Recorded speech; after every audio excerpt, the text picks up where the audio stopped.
On a tous une image de nous-mêmes, soit positif ou non. On se dit, moi je suis ce genre de personne, non, moi je suis pas comme ça, moi je sais faire ça, etc. Sauf que dans la plupart des cas, bah, c'est souvent faux. Pourquoi?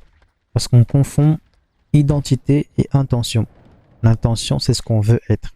L'identité, c'est ce que nos actions prouvent qu'on est. Il y a un truc en psychologie qui s'appelle la dissonance cognitive. Et en fait, c'est quand ce qu'on croit être ne colle pas trop avec ce qu'on fait réellement. Et du coup, pour réduire ce malaise, on va souvent mentir plutôt que de changer nos habitudes. Exemple, je te dis que tu es une personne organisée, mais ta chambre est toujours en bordel. Et au lieu de te dire, ok, c'est vrai que je suis pas si organisé que ça, tu vas te dire, non, c'est normal, je fonctionne comme ça. Quand ma chambre est en bordel, et ben ça permet de stimuler ma créativité, de me rendre plus focus. Enfin, voilà, t'as compris l'exemple. En fait, le fait de se mentir au lieu d'assumer le contraire, tout ça pour te sauver ton image que tu as de toi-même. Alors, au lieu de changer, tu as préféré sauver ton image en mentant. Et ça, on le fait assez souvent. On se définit par des mots, mais ces mots en fait n'ont aucun sens s'ils ne sont pas appuyés par des actes.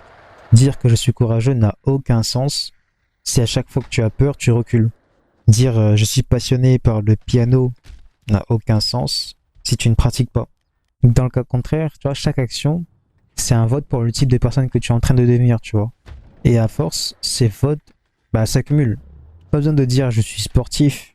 Si tu t'entraînes 4 fois par semaine, ça va se voir.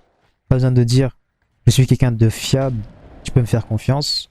Si tu es toujours là quand on a besoin de toi, tu vois, ça se sait. Et l'inverse marche aussi. Si tu passes ton temps à repousser les choses, à promettre sans agir, tes actions et tes paroles sont deux histoires différentes.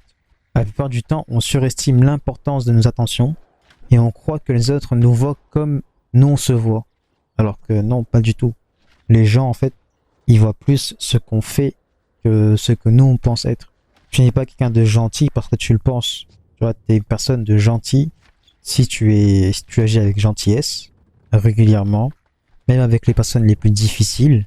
C'est pas très pratique, mais tu vois, t'agis quand même avec gentillesse. Là, on va dire que t'es gentil. Tu n'es pas quelqu'un de motivé parce que tu veux réussir.